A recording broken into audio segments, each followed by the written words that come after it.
Hola a todos de nuevo en este programa Ecos de 1886. Hoy vamos a intentar aproximarnos al tema del Medio Oriente, pero desde otro ángulo, desde otra perspectiva completamente diferente, pero que nos va a permitir entender quizás algo mejor. Y vamos a hacerlo a través del ese famoso y legendario personaje Lawrence de Arabia. Pero antes vamos a hablar de otra persona. Ranulph Fiennes, o Fiennes, depende de cómo lo pronuncian, ha sido un todo personaje, soldado, aventurero, explorador y además escritor. A los 65 años subió y coronó el Everest. Fue una persona de mayor edad, un inglés de mayor edad, que ha logrado tal hazaña, que no ha podido realizar gente de muchísimo menor edad y en mejores condiciones. Fue también el primer hombre que cruzó solo y a pie la Antártica, el continente, el Polo Sur, y también que llegó al Polo Norte. Y varios de los libros que ha escrito son el Home of the Blizzard, Hogar de la Tormenta, una historia de la sobrevivencia en Antártica, Más allá de los límites, Viviendo peligrosamente. Pero el más reciente de sus libros, extrañamente, no es un libro de aventuras, sino es un libro que se llama Mi jornada en la búsqueda de T.E. Lawrence, Thomas Edward Lawrence, mejor conocido como Lawrence de Arabia, My Journey in Search of T.E. Lawrence. Lawrence fue uno de los líderes más importantes de la rebelión árabe contra el Imperio Otomano durante la Primera Guerra Mundial, y autor de un libro, Los 7 Pilares de Sabiduría, que Jorge Luis Borges, el escritor argentino, decía que era uno de los mejores libros escritos en inglés en todo el siglo XX. Y Winston Churchill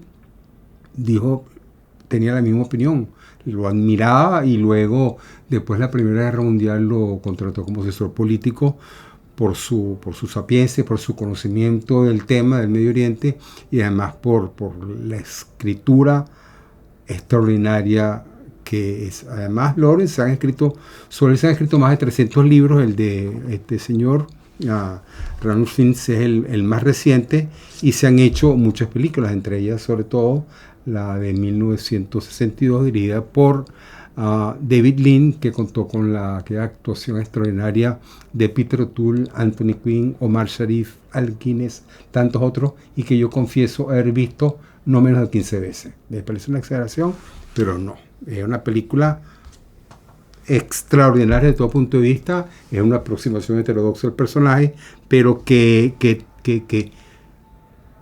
nos ayuda a entender por qué Lawrence amaba el desierto, la cultura árabe, la lengua árabe, el Islam y el Sagrado Corán.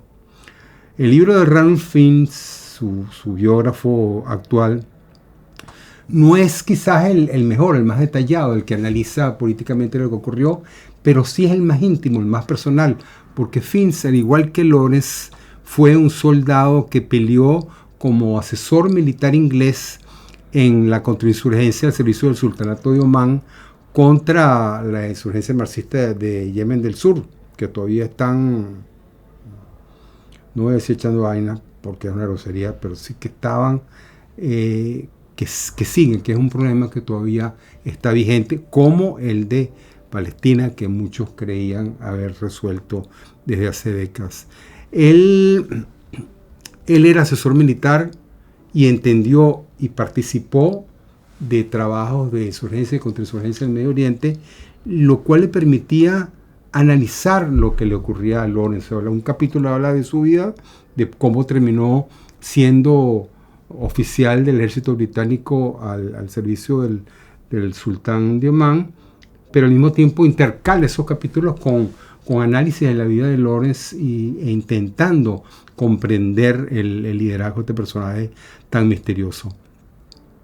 Lawrence entendía, a diferencia de sus superiores en el ejército y en la corona británica, que los árabes no eran solo un medio. Para los ingleses, los árabes eran apenas un instrumento, un medio, una herramienta para derrotar al Imperio Otomano. Era una especie de estrategia para que Turquía enviara tropas al Medio Oriente en vez de estar ayudando al frente occidental de los alemanes peleando contra los franceses. Y eso era un poco la estrategia. Y por supuesto, repartirse el Imperio Otomano después de la guerra. Sherif Hussein, el máximo dirigente árabe que conoció y con quien trabajó Lawrence, soñaba con la independencia árabe. Y pretendía y pensaba que luchaba para colocarse al frente de un imperio que iba a comprender al Hiyaz, en la península arábica, lo que lo tenemos como Mesopotamia, Irak, Jordania, Siria y lo que hoy en día es Israel, pues todo el territorio palestino. Pero ya en 1915, mucho antes, varios años antes de que finalizara la guerra, los diplomáticos Mark Sykes de Inglaterra y François-Georges Picot de Francia se habían dividido por adelantado todo ese territorio en caso de una victoria aliada contra el Imperio Turco Otomano. Francia se quedaría con Turquía, con Siria, con todo el norte del Levante, mientras que Inglaterra administraría su antojo y se quedaría con lo que es hoy en Palestina, Israel, lo que hoy en día Israel, Jordania, Irak, y Rusia se quedaría con Estambul y Armenia. Sherif Hussein no conocía el pacto mientras negociaba con los ingleses, la ayuda militar que le prestaban, la ayuda militar y financiera que le prestaban los ingleses para combatir al turco, pero Lawrence sí lo sabía.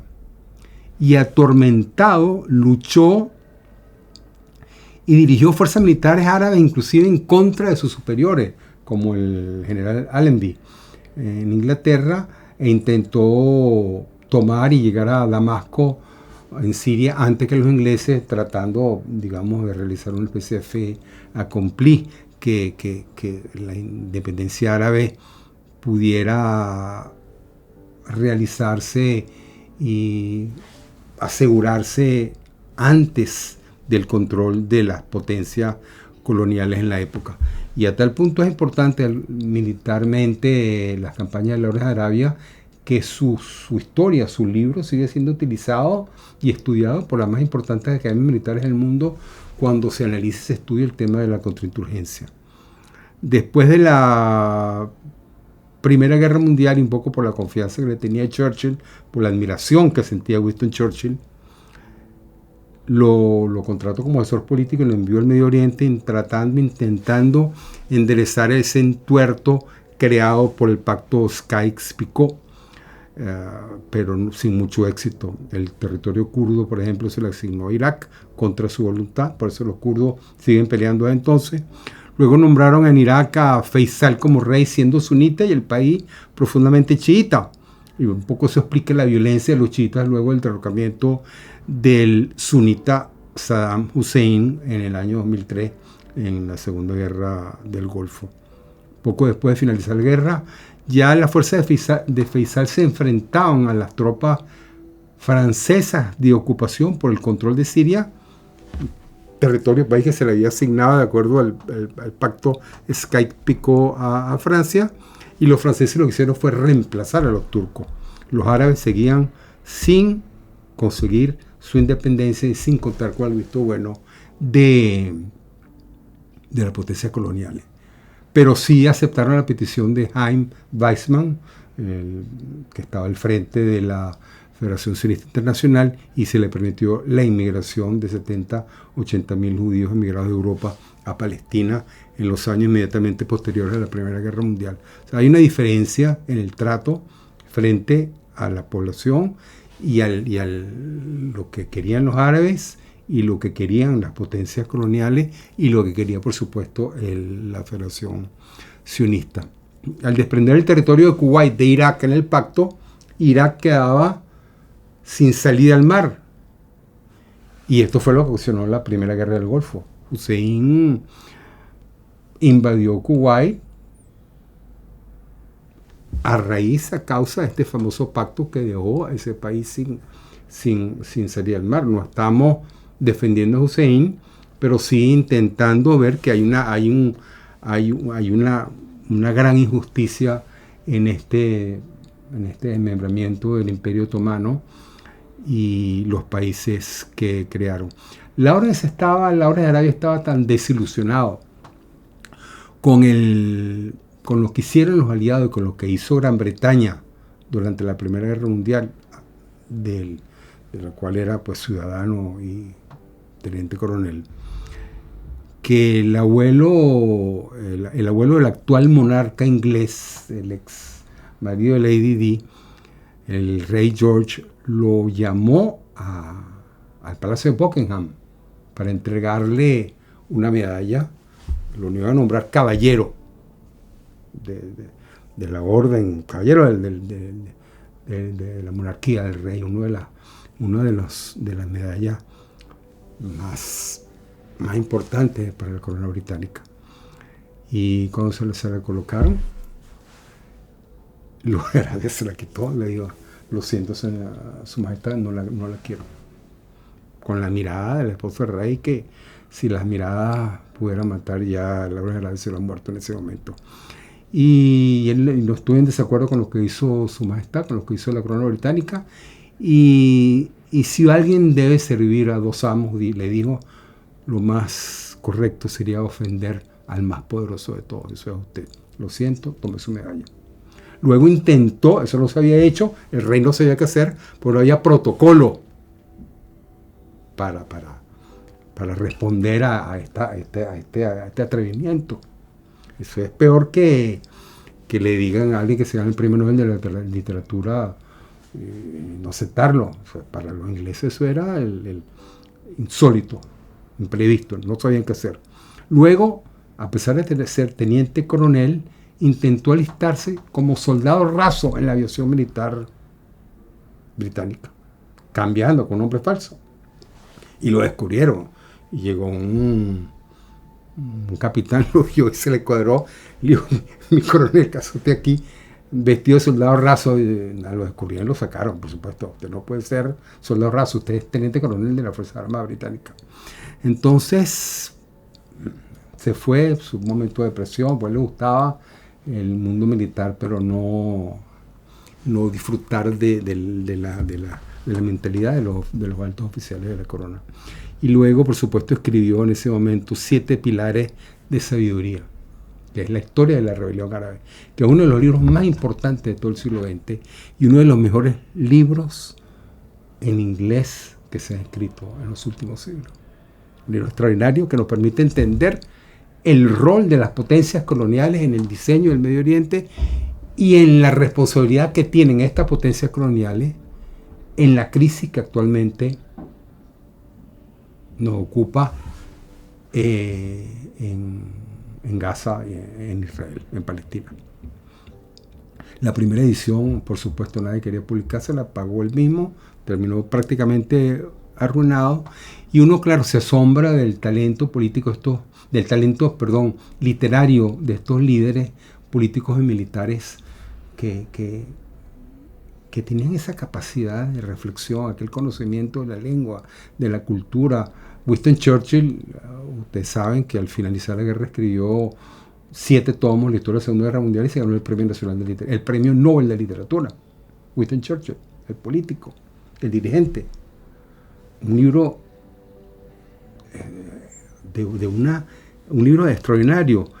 Y luego Lawrence, después de haber trabajado como asesor político de Winston Churchill, decidió traducir en sus ratos de ocio a la Ilíada y la Odisea del griego antiguo al inglés moderno. Y es una de las mejores traducciones que se conocen, que se consigue todavía en el mercado. Y luego, el 19 de mayo de 1935, fallece en un accidente de motocicleta, una motocicleta Brough superior SS-100, que era capaz de desplazarse a 160 km por hora, que la acostumbraba a manejar sin casco por las carreteras de la provincia inglesa. Un día se encontró con la gente en una bicicleta, frenó y falleció. Así comienza la película de David Lean. Tenía 46 años de edad. El padre de Lawrence se enamoró de una señora que ayudaba en las labores del hogar a su esposa. Se enamoró y se fugó. Y se fue a la casa con una señora que trabajaba ayudando a su mujer. Pero la esposa nunca le dio el divorcio. Él tuvo que irse de la zona, cambiar de apellido, porque no pudo casarse con su nueva pareja. Y tuve que haber pedido porque si no Lawrence no hubiera podido ingresar a las universidades a las que fue, la mejor universidad inglesa, de haberse conocido el estatus familiar, esa especie de deshonra que siempre estuvo como una sombra en la vida de Lawrence y que su madre intentó y lo promovió y lo alentó a que superara esa deshonra a través de la gloria de las armas. Lawrence era políglota, hablaba mucho idioma, casi todos los dialectos árabes del momento. El árabe, era valiente, muy inteligente, amaba la cultura y el desierto y luchó por la independencia política tanto de los árabes como a nivel privado por sus amigos. Tenía un amigo sobrenombre Dahum, del nombre Selim Ahmed, que fue seguramente una de las personas que más confió y que amó en su vida.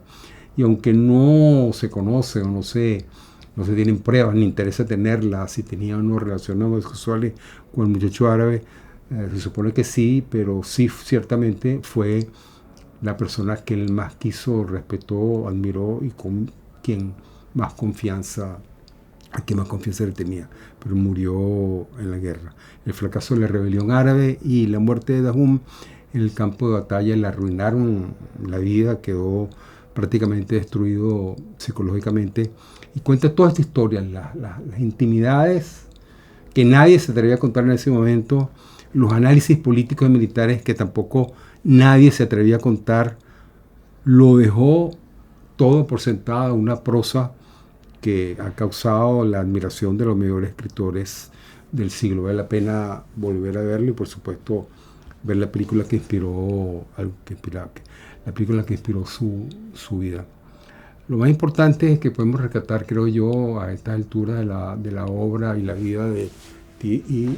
Lawrence o Lawrence de Arabia, es su amor por la cultura islámica, por el Corán, que es un libro que leía y se sabía de memoria en su lengua original, y un amor que sentía no solamente por la filosofía y por la fe islámica, sino por la historia y el pueblo que inspiró la tradición profética musulmana. Es lo menos que podemos hacer por un gran personaje de este del siglo pasado, y para entender realmente cuáles son las raíces más profundas, más que subyacen en el actual enfrentamiento militar entre los habitantes palestinos de la Franja de Gaza y el Estado de Israel, y las posibilidades, por supuesto, de una paz duradera en la región.